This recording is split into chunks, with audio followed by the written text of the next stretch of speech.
Today's one is going to be a sensitive one. We're going to be discussing dating men who have depression.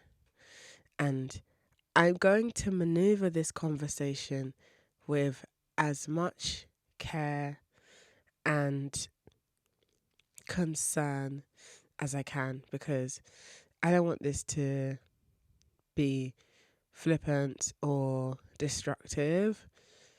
I aim through this conversation to shed light on the ways that women are the collateral damage for men's issues.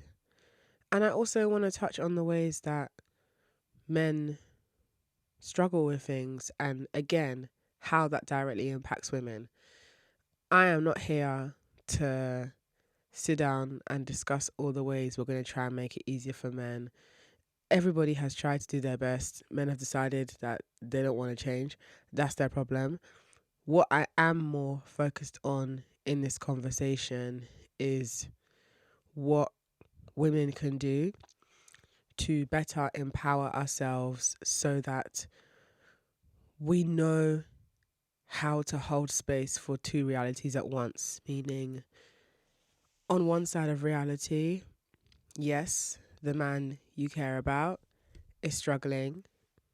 On another side of reality, part of why his struggle is so potent is because maybe he has refused the tools that have been offered to him. Maybe he is comfortable in a particular portion of this cycle that he's in. And from this point onwards, you can't help him. Which sucks for everybody involved.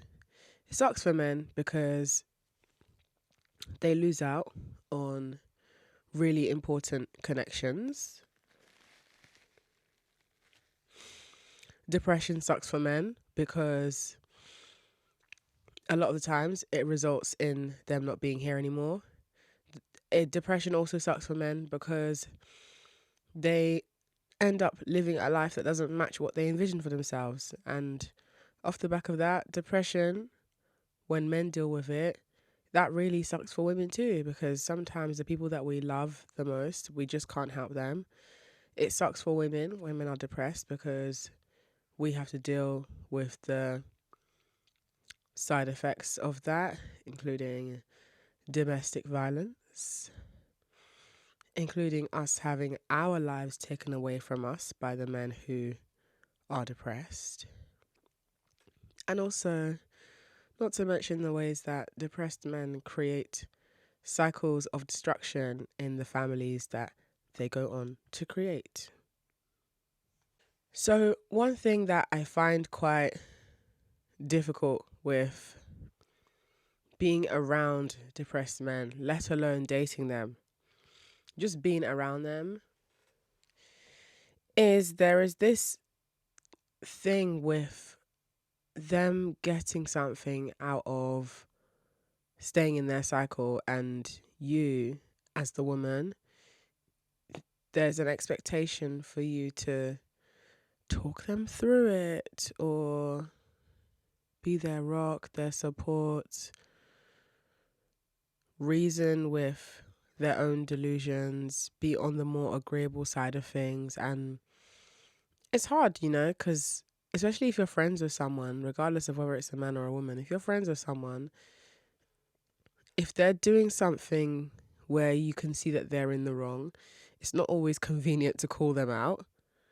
Sometimes in that moment, it's easier to just kind of agree with them, even if they're in the wrong. And maybe later down the line, when they're not as emotionally involved or charged or sensitive about that scenario, maybe if it feels appropriate, you can bring it up, whether it's in jest or just speaking retrospectively with them. You can bring it up and be like, that time when you did XYZ, I'm not gonna lie, you were in the wrong. And maybe they might be more receptive later down the line. I just think with men, it's a losing battle trying to change them, trying to nurse them, trying to help them. And what I think that's really ironic and interesting about dating depressed men is, have you noticed that when a man starts to reach close to rock bottom, suddenly that's when he decides this is the perfect time to have a girlfriend?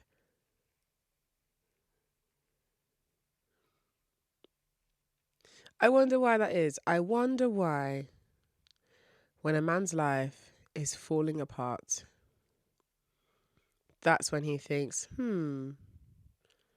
this would be a great time to start dating. Why do you think that is? Do you really think that man is looking for love? Or do you think he's looking for somebody to dump his problems onto and hopefully find someone he can go down with? Because men hate going down alone.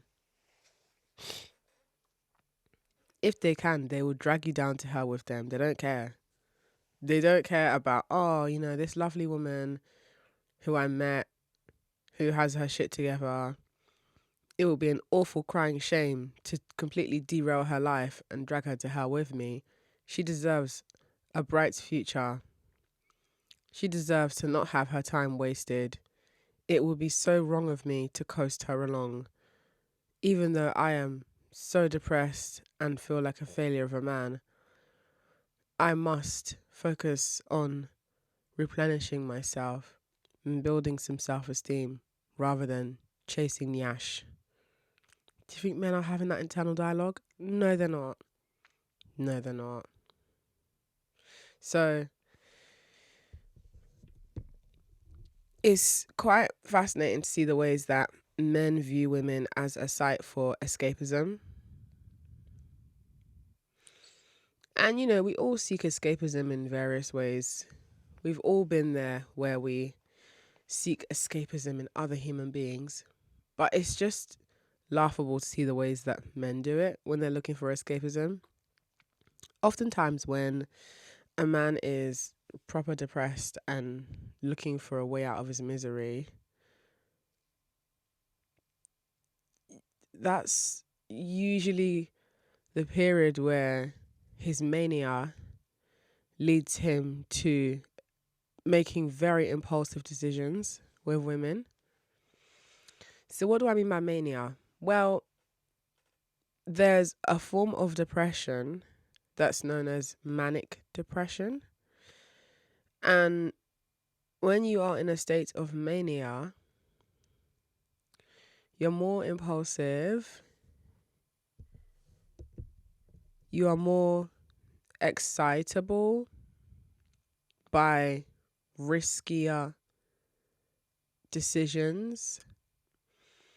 The highs feel really high, the lows feel really low. So you can crash and burn very frequently when you're in a manic episode. Oftentimes when you're in a manic episode, you're usually really fun to be around. People will describe you as just like life of the party, fun to be around, endless energy, a ping pong ball of a person almost. But what they might not see is how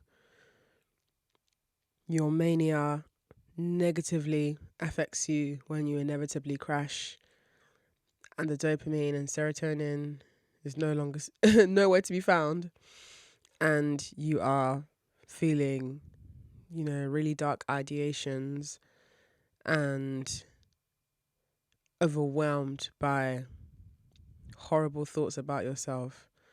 That's the other side of the mania coin. And so when men decide that, I'm depressed, now's a great time to have a girlfriend, you don't know if you've met that man in a manic episode phase of his depression. Different men present their mania differently to others. So, this is why when people say things like, well, men who have money and they just like spend it on you in crazy amounts, it doesn't mean that they love you though. That's not a real connection. I don't disagree with that point. I don't disagree. However, for us to complete the points, complete the sentence, men who are in a period of mania, who are spending lots of money on you, they don't necessarily love you. And men who are in a period of mania and are telling you that they are in love with you and how you're the most special person they've ever met in their life, that doesn't necessarily mean they love you. Male behavior is male behavior regardless. However, when we zoom into meeting a man when he's in a manic place of his depression, and we use a man with money as an example, the behaviors you can see that this is why I'm like, it's important we talk about this, because you can identify certain behaviors from the early onset, and that's going to determine how you'll decide to proceed with this guy based on the projected timeline you think this encounter with him is likely to bear. So what do I mean by that? What I mean by that is Mr. Big Spender, Mr. Loads of compliments, take you shopping, send you money, buy you shoe.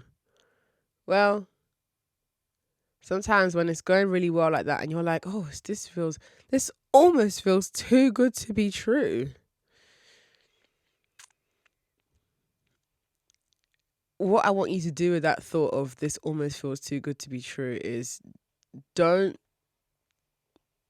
use this feels too good to be true as an excuse to talk down on yourself and think, oh, I'm not pretty enough for this treatment, or I'm not amazing enough for this treatment. Instead, use this is probably too good to be true to acknowledge the possibility that, this guy's been really nice to me. This niceness will probably run out when he realizes I'm not going to sleep with him, or when he realizes that the big spending and him having my attention is not going to sustain him emotionally because his problems are bigger than me.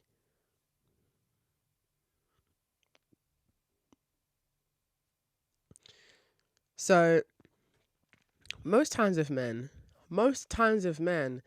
my outlook is this is probably too good to be true. That's not necessarily a negative outlook, because me saying this is probably too good to be true is not me saying, oh, I'm not good enough for this kind of treatment. Poor me. I just got lucky. This guy doesn't know this. This guy doesn't know this yet about me. When he finds out this particular thing about me, he's going to hate me. Where. No.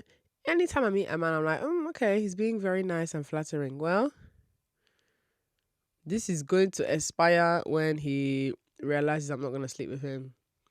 This is going to expire when another girl who's giving him more attention and more access comes into the picture. This is going to expire when he gets too comfortable. With men, it's almost always going to be too good to be true.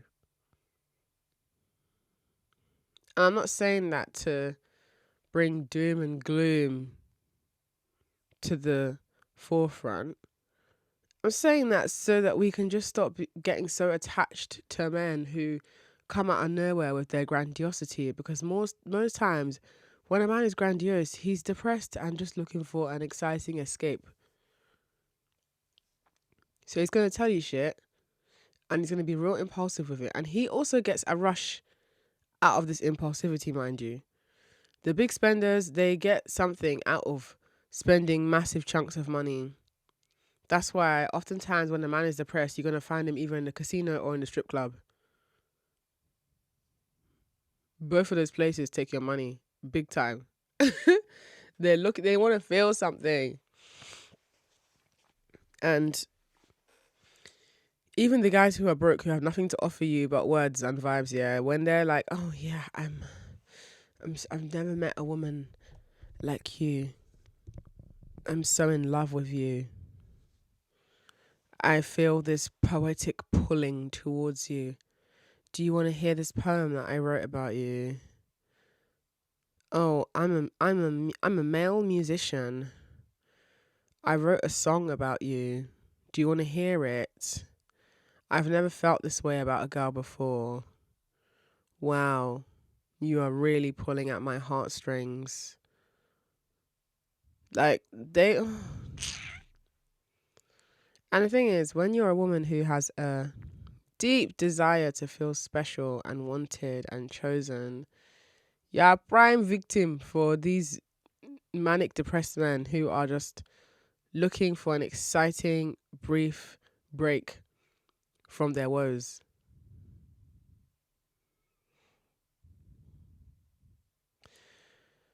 So, another group of people that needs to be careful are the women who have Florence Nightingale syndrome. Do you know what Florence Nightingale syndrome is? So, I call women who have a endless desire to fix men Florence Nightingale, because back in the World War, Florence Nightingale was a nurse who helped a lot of soldiers. You know, she mended many a wound. She was a hero. Okay, we don't play about Florence Nightingale here in the UK. Okay, she's a G. Shout out to Florence Nightingale. But many women have Florence Nightingale syndrome, and Florence Nightingale syndrome, like I said, is the desire to fix broken men. Oh, his wing has fallen off. Let me help him sew his wing back on. Oh my God, his ego is bruised. Let me help him feel like a man again. Yeah. Now, why I take issue with women who have this Florence Nightingale syndrome is because men will seek you lot out and target you lot for the same behaviors that they know they're not going to change, but they'll pretend. They'll even, for some razzle dazzle, they'll even go as far as telling you that they've started therapy, that they're going to. The favorite line, I'm working on it. I'm going to change. Going to is not the same as done. You know, as a Nigerian, there's a saying that I was raised on. Almost does not kill a rat. Now, I'm not one to embrace animal cruelty, but for the sake of the saying, we're going to have to dissect this real quick. Almost does not kill a rat. Meaning you can say, I almost got the rat, almost killed it. The rat is still alive though in your house. The rat is still there. So your almost means nothing. So when men are like, oh yeah, I'm going to work on it. I'm going to work on it doesn't mean that he's actually going to work on it. He's just telling you that he's going to. So when you're a woman who has a desire to fix and mend men, my theory is that the women who feel compelled to fix men and stand by him through thick and thin are the women who they think that the best thing that they can offer a man is unconditionally accepting him, which is really dangerous. I don't think men deserve unconditional acceptance. I think men deserve to be conditionally accepted. Because when we say unconditional acceptance in regards to a man, you're telling me that you will still accept him if he was a wife beater. You will still accept him if he was secretly taking your money. You would still accept him if he was a fucking nonce. Like, where are the parameters here? I don't do the whole unconditional acceptance thing, which is why I am heavily on the fence about being married. Because for better or for worse, I'm not saying that. I'm not going to read that as a vow. For better or for worse. No, for better or for better. Because what does for worse look like? If I've made a vow to stand by a man, even at his worst could mean him beating me. His worst could mean him killing me. I'm not staying for that. For richer or for poorer. We're going to amend that to for richer or for richer. Because I'm telling you, hand is on heart, hand is on titty. If that man loses all of his money, he loses me. It's very possible for men who know how to make money, for them to know how to keep it. Because, what can cause men to #lose all their money is that same impulsivity and mania that if that's already within their personality, that's destined to happen anyway. It's not every rich man that loses his money, but There are certain characteristics people have that if they were to come into money, they're the type of people that lose money because they don't have a grip on their impulsivity. And a lot of these people build their sense of self through their egos. So rich or poor doesn't apply to me. In sickness and health. Now, in sickness and health, there's an asterisk by that one because when we look at the ways that married men treat their wives when their wives become terminally ill, or if their wives develop a disability that requires them to become full-time carers for their wives, or when we look at how men behave when women become pregnant, it's not looking good. So would I be the kind of person that can promise that I would do the same for a man? I don't know. I don't know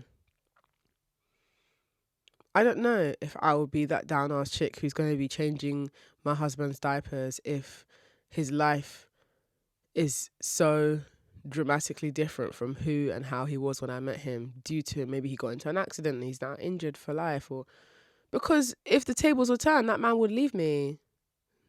So I don't know about that one.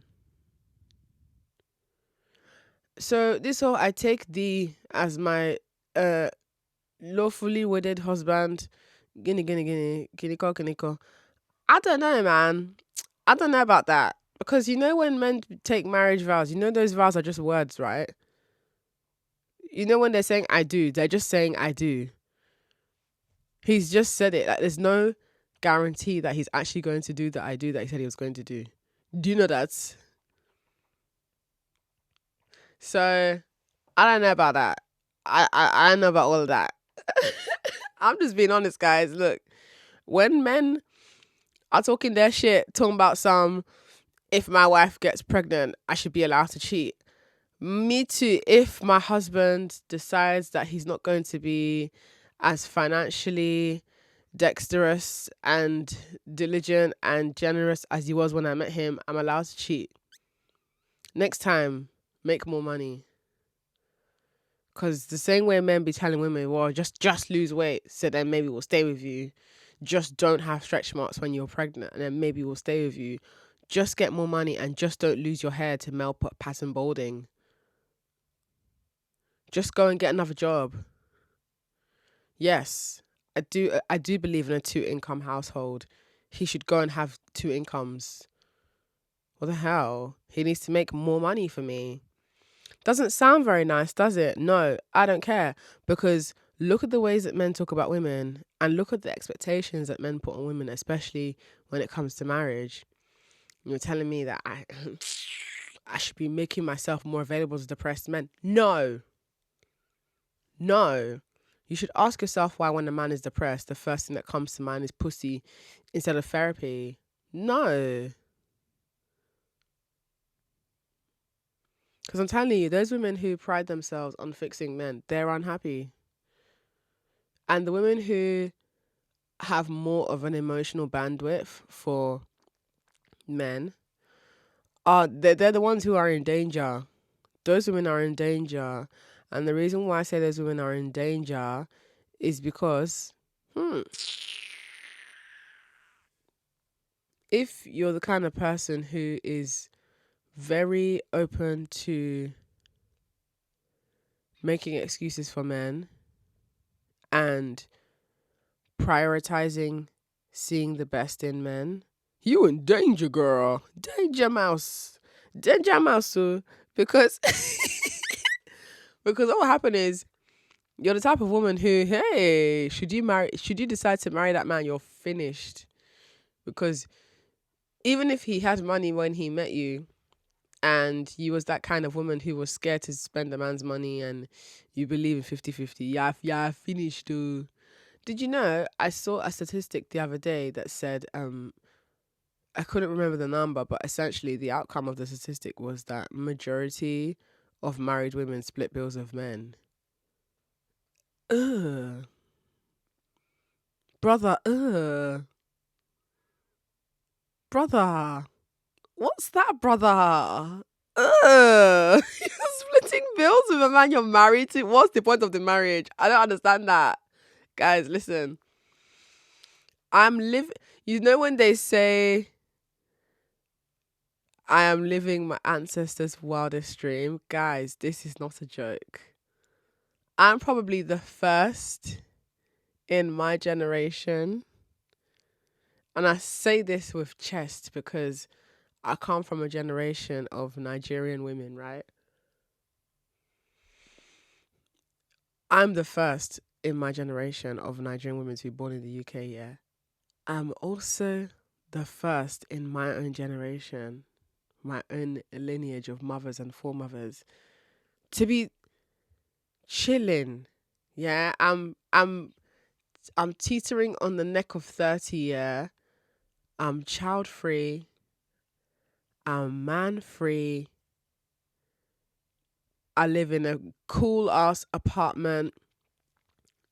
I ain't got no roommate situation, and that's not to say there's anything wrong with having a roommate, but I'm more just saying like the women who came before me, whilst yes, there are some who had babies later down the timeline, there are some who were single and child free. It's the fact that I'm living all of this with nerve, and I'm having I'm having fun. Like my life is look, aside from the problems that I have, that every woman, every human being has their own set of problems that money can't fix, right? Aside from my own allocated issues that money can't fix, I'm not gonna lie, guys, I'm living the life. The reason why I say I'm living the life is I ain't married to no man. Listen, the people who have decided to get married in their 20s, again, it's not every single person who is married in their 20s that has made a bad decision. But what I'm saying is, listen, people who decided to get married in their 20s, especially the women, I want to check in. Like, are you guys okay? Have you been able to touch grass? Like, sis, you good? Are you good? Are you happy? Are you okay? Is that man rubbing your feet on demand? Because I'm not gonna lie, guys. As much as it may come across like I'm against marriage, I'm not against marriage. I'm just against struggle marriage, and that's what most marriages appear like to me. I'm telling you now, for me to be married to a man, first of all, he would need to have a grip on his own emotional ecosystem. I'm not doing any emotional labor for him because this is what is expected of women, especially when it comes to marriage. Like the expectation is the man's gonna have money, he's gonna provide, and the woman's gonna be the emotional mule and the household mule and rear the kids. I'm just not doing that. And some might argue, well, that's just how it is. Do you? For you, that's just how it is. I call the shots of my own life. I can make up my own rules of how I want things to be, and I promise you there'll be someone willing to fit into that. It's not a flex to be married. And listen, men be getting married just so they can have papers so they can be a citizen of a particular country. It's not that hard. It's not that deep. For me, it's like, even if I'm going to date a man, he needs to be in a place where he's got a grip on himself. Because listen, the rubbish I'm seeing women deal with their boyfriends when they're arguing, ew. Because it really be that this is depressed men's tactic, yeah? Because usually depressed men are insecure men. When you get into an argument with your boyfriend who is depressed/insecure, and maybe how the argument has come about is because you've pointed out something you're not happy with, and you've identified a behavior that's coming from him, and you're listing out certain things about him that maybe are making this situation worse.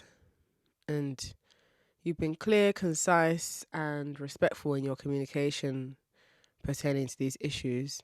And he just turns around and deflects it all onto you and uses information that you shared that is vulnerable and sensitive. He uses that against you. And then he plays victim and centers his own feelings. This is what I be seeing women dealing with in their arguments with men. I'm like, yo, I just know it couldn't be me. You lot are all better than me, You lot are actually better than me. It could not be me. Oh, you guys don't know, man. You guys don't know. You guys don't know. Chai. As much as I've spoken about being a savage, my definition of savage has changed over the years. Okay, because I have a past. I have a very savage past with men. There's niggas listen. There's niggas who have blocked me. Yeah, and it's not a flex. This is not something I'm proud of.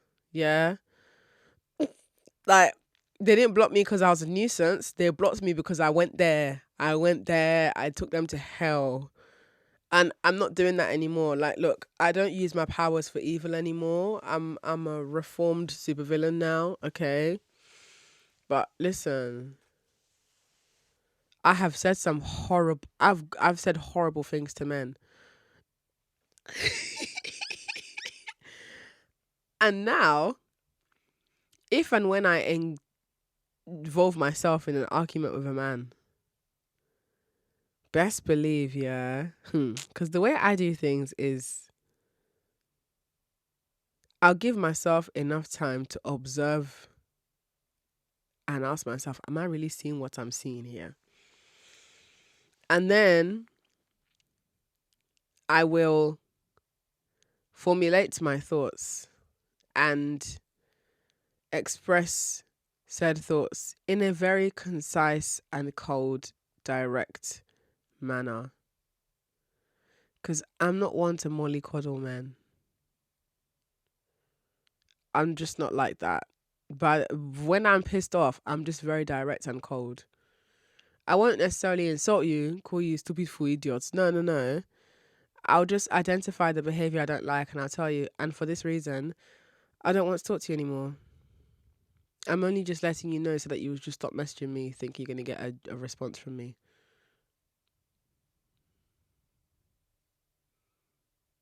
So,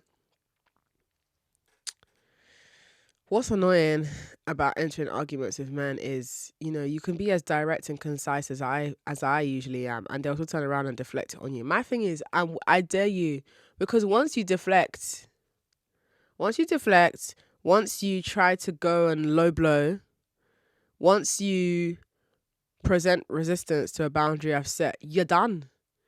You're done out. You're done out. You're done. And you know it. Men know when they have absolutely exceeded their limit of time allocated in your life. Men know when they've actually taken your last straw. They do know. And that's when they decide to be the most horrible to you on their way out, because they know that they've already fucked it. And that's why you cannot fall for the bait. It's actually way more impactful to ignore a man when he tries to provoke you than to fall for the provocation and give him the insult of his life. As a fire sign, a Sagittarius, I tell you guys all the time, I've got a blade in my mouth. Don't play with me. But as I get older, I'm learning that it actually cuts men deeper when you just ignore them. Because you know what I hate about arguing with men, and I see this with broke men especially, oftentimes through men I've seen fellow women dating, and even in the past when I've given broke men my time, there's this pattern. They all do the same thing. Why is it that when you decide that you've finally had enough of this guy who is just a liability, a fermenting mushroom of a human,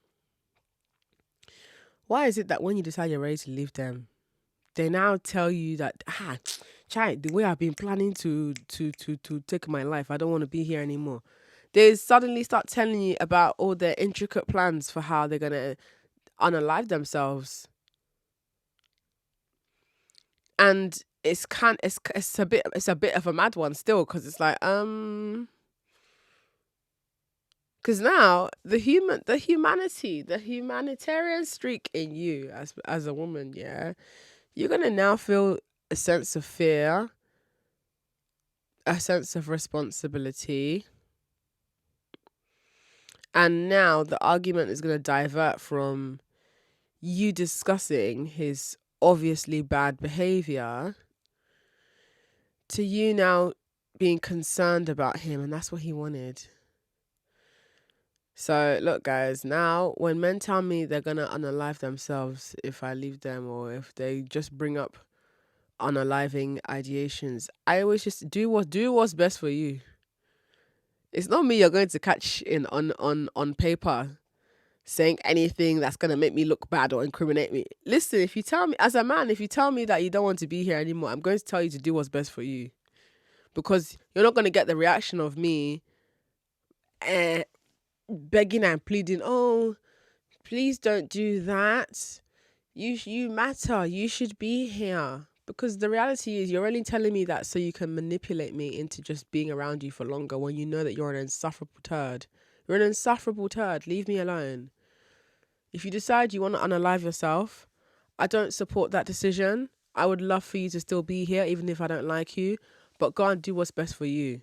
Because the response of do what's best for you, that can be interpreted in many ways.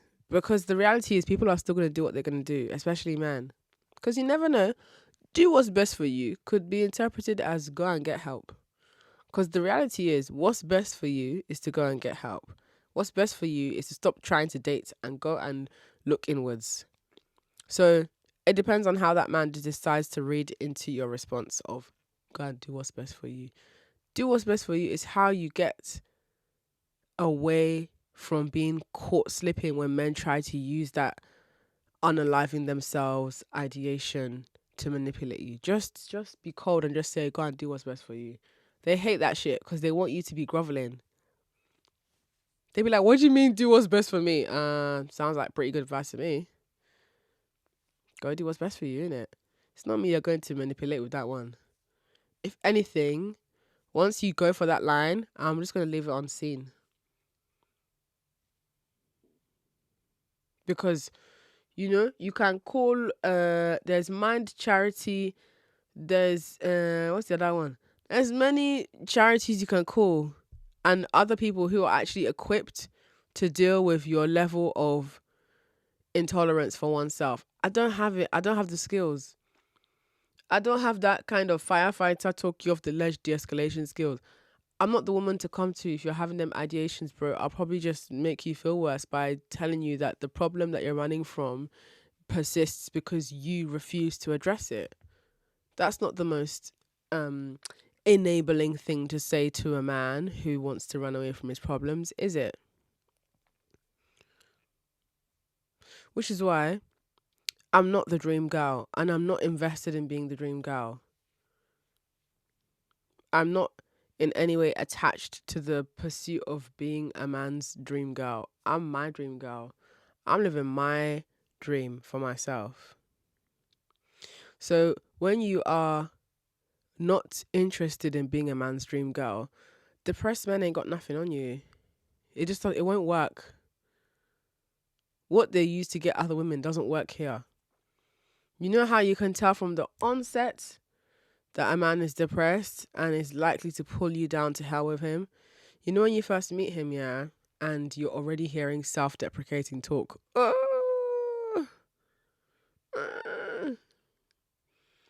Or you're hearing him complain about feeling unappreciated or slept on, or because I remember one time there was this guy who I met.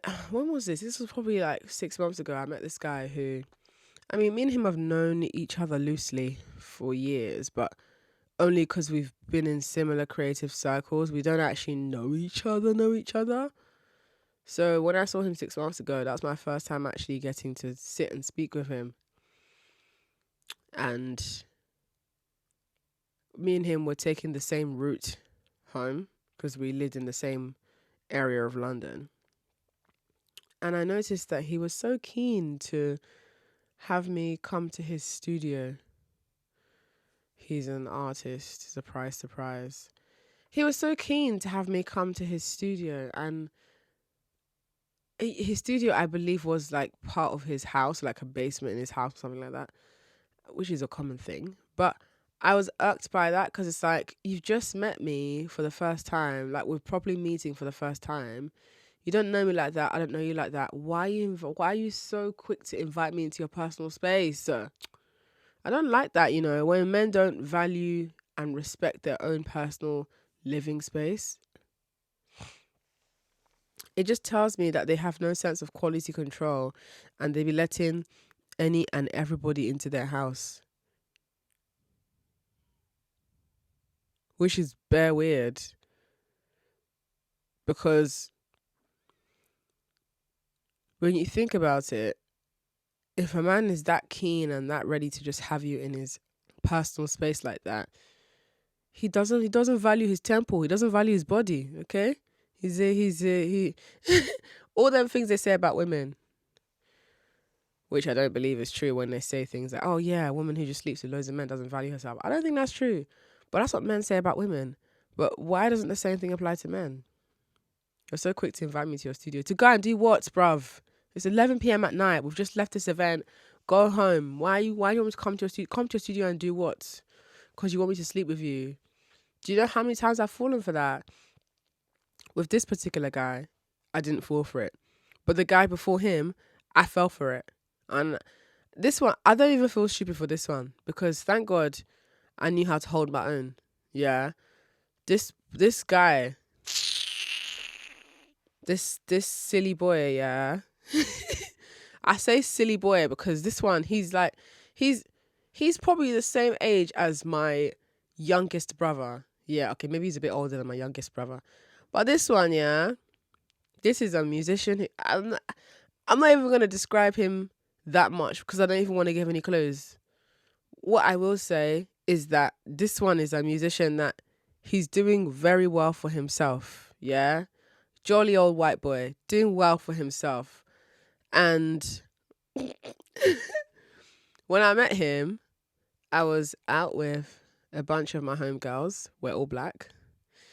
He was the only, was he the only white boy with us? He was the only white boy with us. His race will matter in a second, don't worry. He was the only white boy with us.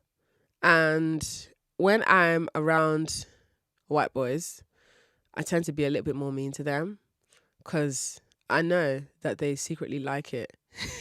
And the reason why I know that white boys secretly love it when black girls are mean to them is because in my experience of being a dominatrix, right? I want to say like 98% of the men who have subbed for me, they're white, okay? Like, it's just how it is, okay? Like, the disparity in power in the BDSM world it's just flipped on its head, right? In the BDSM world, especially when it comes to dominance and submission, black women are superior to white men. So even though I don't go out into the vanilla world expecting that same dynamic with white men, when I do come across a white guy who happens to somewhat like being around black girls, I'm like, this one got a little sweetness to it.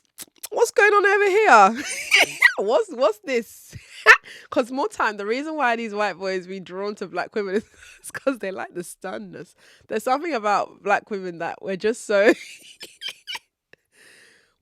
fun to be around. But aside from the fun, there is something about them liking that we're a little bit mean to them. So this particular white boy, I noticed that he was really just enjoying the energy of just being around all of us loud black girls. Just like, we weren't really paying much attention to him. We were just having our own banter. And anytime he would interact with me, especially in like a jokey way, I would kind of be a bit mean to him, but still in a jokey way. Like, all of my humor was tailored to just being a bit mean, and he was enjoying it. And for me, that's my indirect way of like checking to see if a guy is down with the shits, sometimes like you meet some people in like in the vanilla general public and you're trying to figure out like, does this guy have sub-leaning tendencies?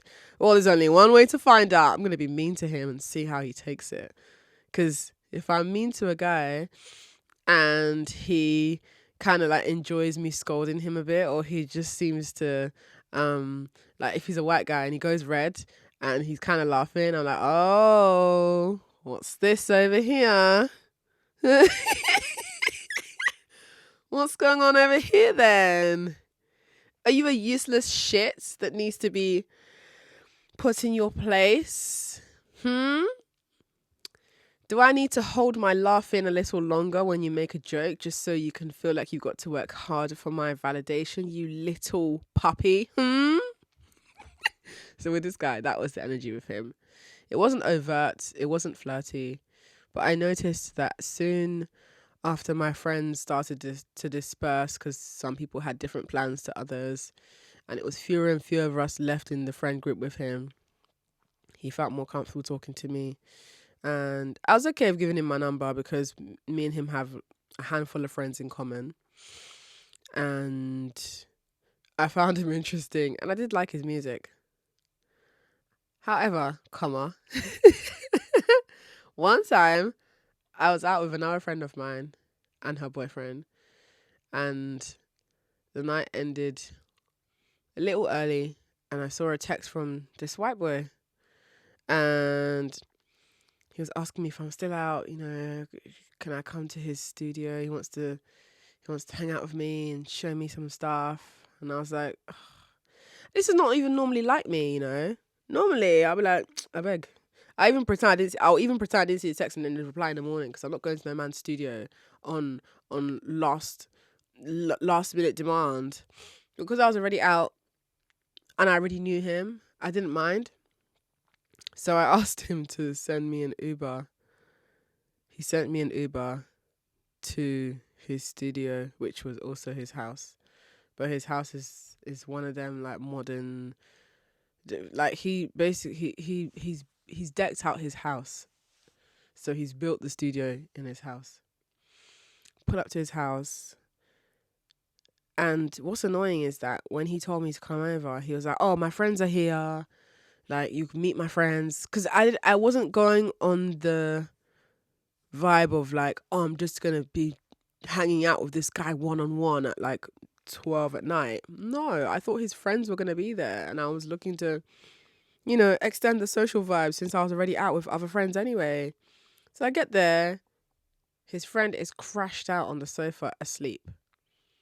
Another friend is leaving as I'm coming in. So I'm like, ugh, it's just me and this guy. Ugh. Which was fine. Like he wasn't dangerous. I never felt any sense of danger towards him. Even in terms of I can beat him up. He wasn't even big enough for me to feel physically intimidated by him. I can beat him. So, friend is crashed out. It's now me and this white boy. What pisses me off is that I notice he's taking swigs of wine like every other 5-6 minutes when talking to me, and I hated that because I'm like, oh, he's drunk. Oh, how convenient that his friend has crashed asleep and he's invited me over, and now he wants to show me unreleased music. Ugh. Girls, I'm telling you, stop falling for this. Let me show you unreleased music thing, because I promise you, these guys are just using you as a free focus group. So he was showing me unreleased music, but because you know what? Let me correct myself in real time, because I was going to say, because he was drunk, he had no sense of social awareness as to whether I was bored or not. But no, I don't think that's the entire reason why he lacked the social awareness of whether I was bored or not. Drunk or not, he probably still would have been that way. So what he was doing was, he was showing me unreleased music on his computer. And because he produces his music as well, there were some beats he was showing me, and he had one of those MIDI keyboards, a keyboard that you can plug into your computer. It was like a maybe 32 key keyboard. And as I was talking to him, he would just start playing his keyboard over me. Not like in a musical way, but genuinely, like, as in almost like nobody is talking, I'm just playing my music. And I was just like, And when I'd make it obvious in my body language that I've noticed he's not listening to me and I feel cut off, he wouldn't even, he didn't even care. It was almost like I was a sounding board for his ego. I said, Jesus, hey, what am I even doing here? What am I doing here? This guy has impulsively invited me to his house to show me music. Music that I don't even care. At this point, all the beats sound the same because they're unfinished. But because, and I'm sure he was dealing with some sort of depression because he was drinking a lot. I didn't have anything to drink. I was sober. He was drinking a lot. And then he like tried to, he wanted to make out with me. So he did that thing that guys do where they're a bit scared you're going to reject them. So they initiate sort of dancing with you. So he took my hand and then the other hand he sort of like put on my back. And then, you know when you're like waltzing with someone, like traditional sort of English dance with someone, he started doing that, slow dancing with me. And I just felt like, oh, this is so cringe. I hate it here. At this point, it's like 3 a.m. I'm like, why am I here? What am I doing? This wasn't even that long ago, guys. This was last summer. This was not long ago at all. I just remember thinking, this guy is depressed. He impulsively invited me to his house. He obviously wants to sleep with me. Joke is on me for thinking he genuinely wanted to hang out. Yeah, of course a man genuinely wants to hang out at 2 a.m.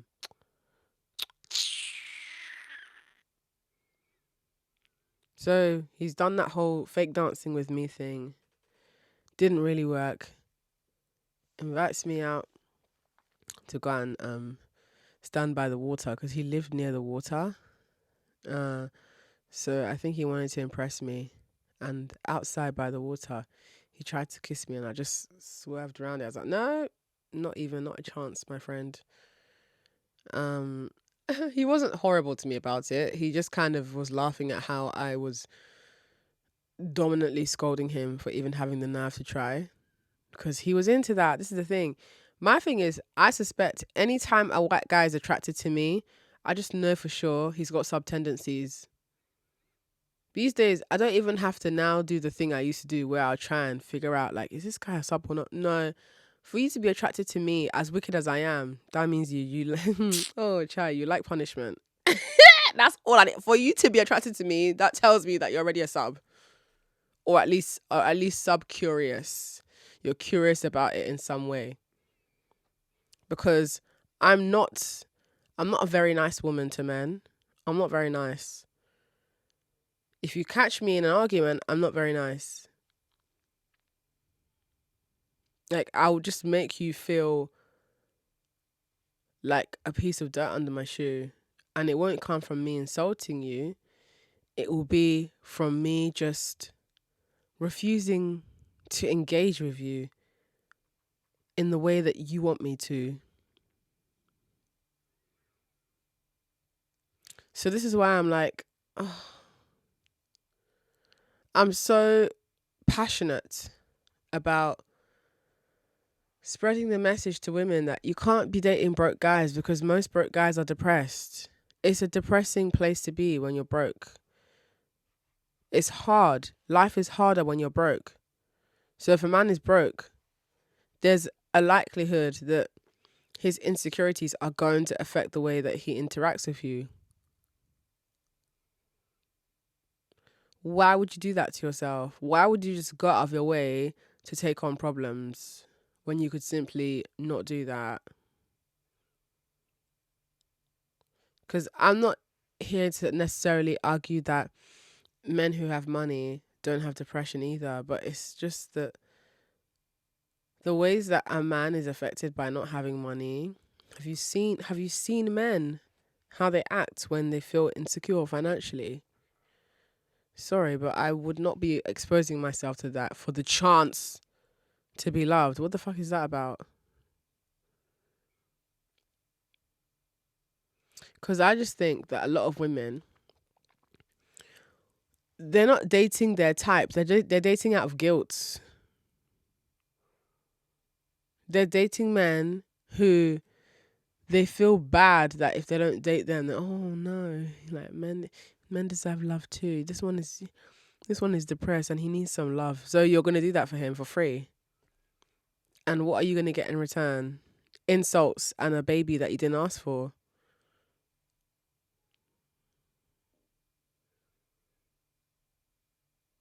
You're gonna get a man who's bringing down the vibe.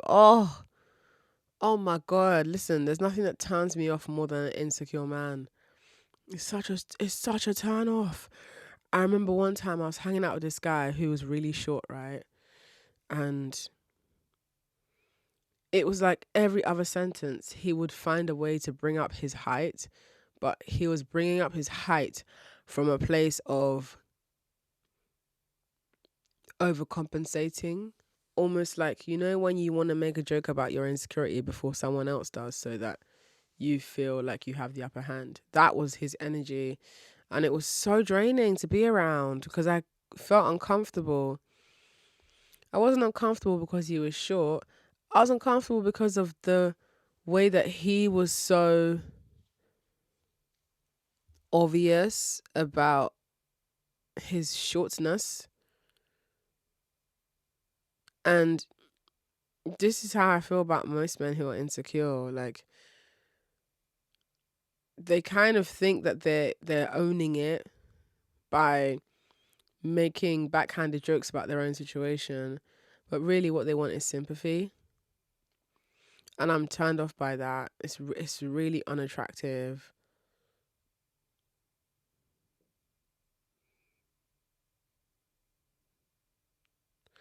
Because in this whole thing of dating depressed men out of guilt, I think what's scary is once you enter that, it's really hard to leave because you become enmeshed with him and you see a vulnerable side of him that he maybe didn't present when he was trying to woo you and entice you. And you tell yourself that, oh my God, like it's so hard for men to be vulnerable. This one time that he's been vulnerable, I really should just try and help him and not be the one that also gives up on him. That's another fear I have with depressed men. It's that they know how to get into your head and scare you out of the idea of leaving them to solve their own issues. Which is why my method, my approach is a very preventative led one. This is why I'm extremely passionate about the causes I discuss on this podcast. This is why I am very vocal about women seeing men for what they are from the beginning and just walking away the first time. Because you can avoid a lot of issues by just accepting that, you know what, this is just not the guy. I don't like what I've seen. Guys, I'm telling you, these days, for me, first offense, you're out. You're out. You're out. That doesn't mean that I'm not a forgiving person. It just means first offense, you're out. If you decide that you're going to apologize, let's see what your apology style is.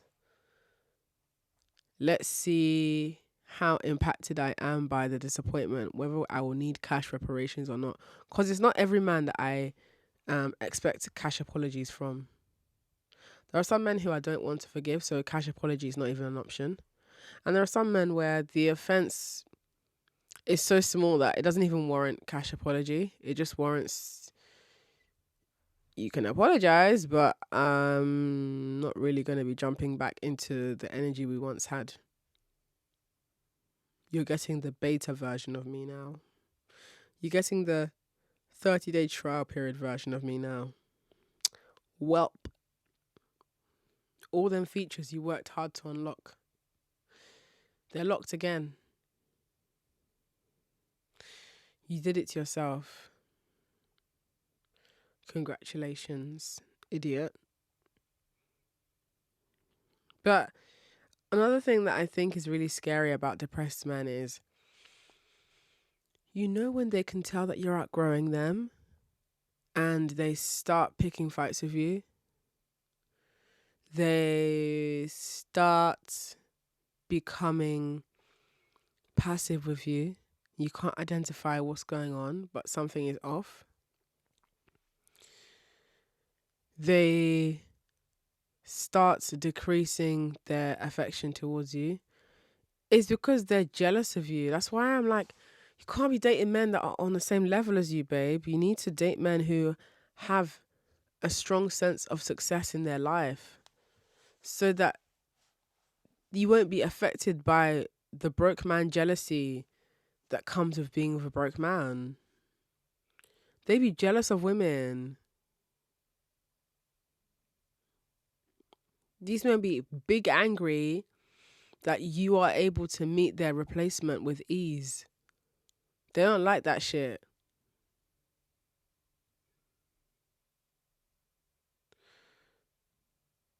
So I worry when it comes to women who are scared to let go of men they've outgrown. Because now at this point, you're just holding on to him for the sake of holding on. That's what you're doing. And that's only hindering you in the long run as a woman. You don't have that time. You've got a career to be building for yourself. You've got a future to be designing for yourself. You've got a life to be living for yourself. And you outgrowing a man is not a crime. You outgrowing a man is not backstabbing him. You outgrowing a man is not harming him. You're outgrowing him because you're outgrowing him, innit? Like, he's stagnated. You have passed him. His mates are outdoing him. And now your eyes are elsewhere. That's his problem.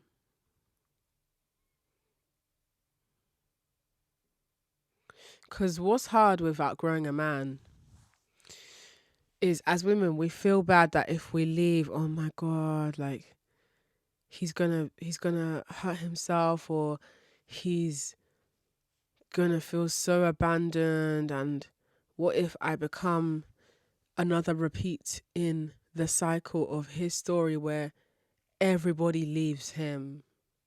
I don't want to be another person who leaves him. So what do? You stay because you're scared of repeating the hurt that he told you has been the story of his life. And so you don't realize that the fear of feeling bad when you leave, that feeling bad, it doesn't even in any way compare to what you're going to feel by staying. Just want to throw that out there. If you are considering leaving a man right now, and what's keeping you tethered to him is that you're scared that the guilt is going to eat you alive,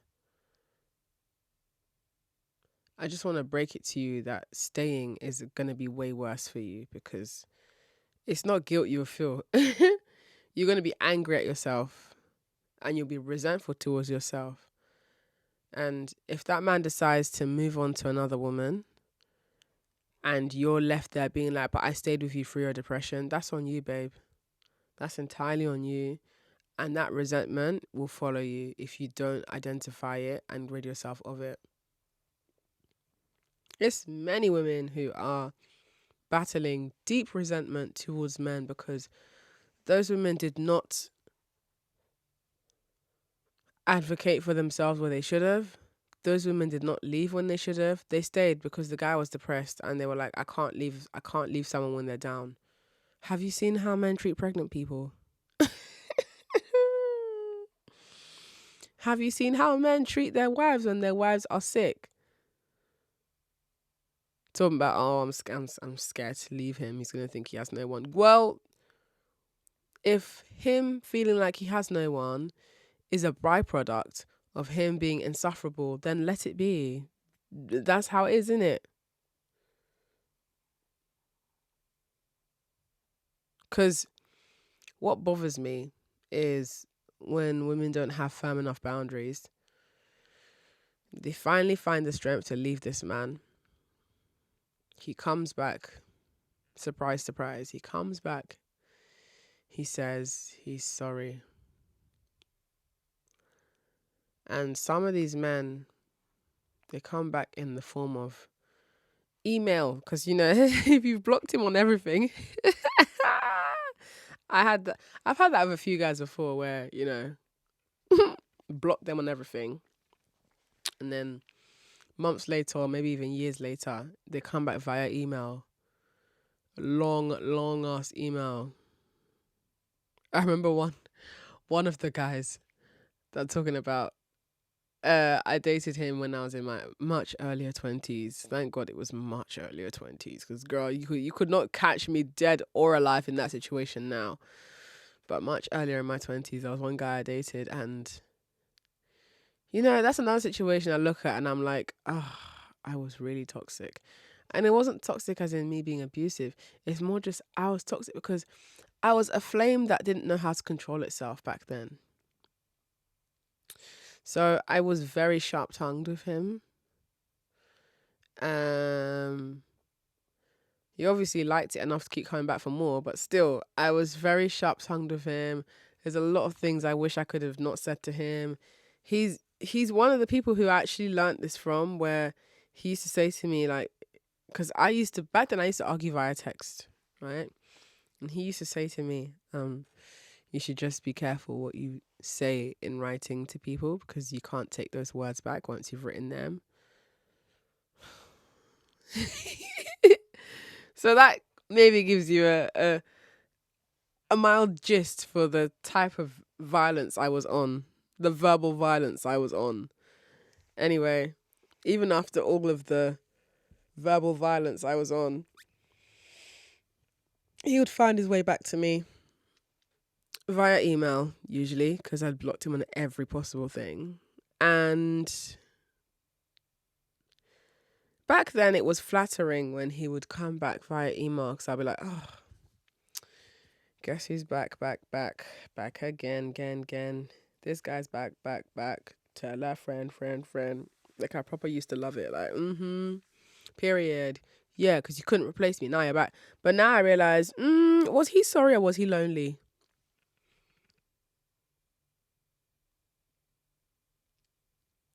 Is that man sorry or is he lonely? Because men will repeatedly offend you and genuinely face the risk of losing you. And then when you're not in their life anymore, they come back with this profound email identifying all the wrongs they intentionally did, how you were affected by their wrongs, and what they regret in hurting you. So you were aware all this time. But that awareness, in my theory and belief, that awareness comes from their loneliness. Men can tell you they're sorry, but remember, sorry is just words. They can just be, yeah, I'm sorry. Because a lot of men, right, they will just concede and tell you sorry if that's going to shut you up. So there are men who will come back, give you the ego stroke of apologizing to you, but it's partially because they're prepared to take that temporary L, knowing that their return is going to activate an ego stroke in you. And through that ego stroke, you're going to be more open to having sex with them because they're lonely and they need to have some sex with someone. And you're an easier bet than them starting out with a new person.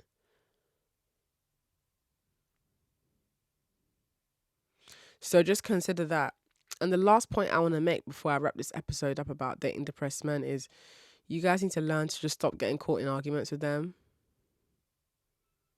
Depressed men have all the time in the world to argue with you. They have all the sass ready for you. So you just need to forward them a job center link or encourage them to go and sign up for universal credit if they live in the UK.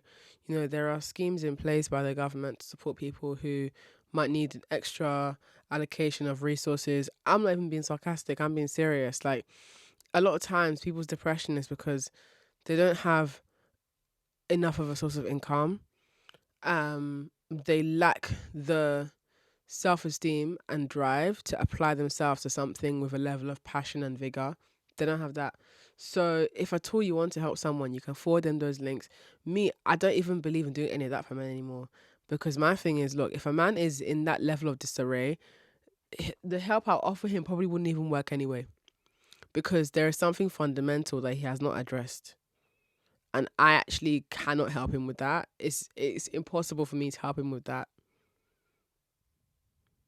So what I will do to help him is to not date him.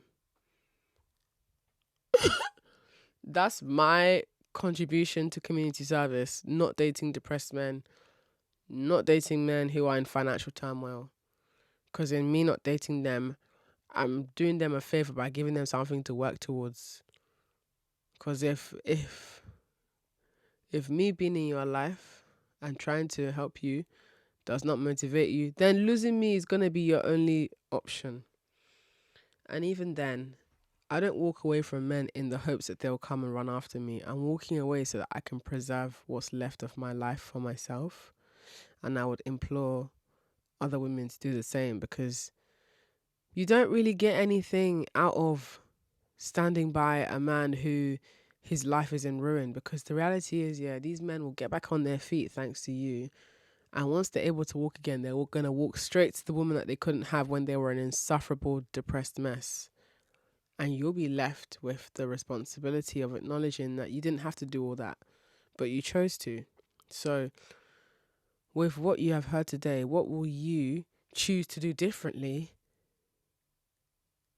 when you come across men who are looking for someone to dump their problems onto? Food for thought. While you think about that, I want to say thank you for listening to this episode. I really hope you enjoyed it. I hope that there was some useful information. And overall, you know, this might be read as me being insensitive. It's not necessarily insensitivity. It's more just apathy to the reality that men just are the architects of their own suffering. And no amount of empathy and sympathy has changed anything. The women from past generations have been doing the same thing. Everybody has tried. So now we're in the phase where we just got to leave men to figure out how to clean their own vomit. And we have to wish them the best from a safe distance. Thank you. Anyway, take care. And as always, I will see you or catch you in the next episode.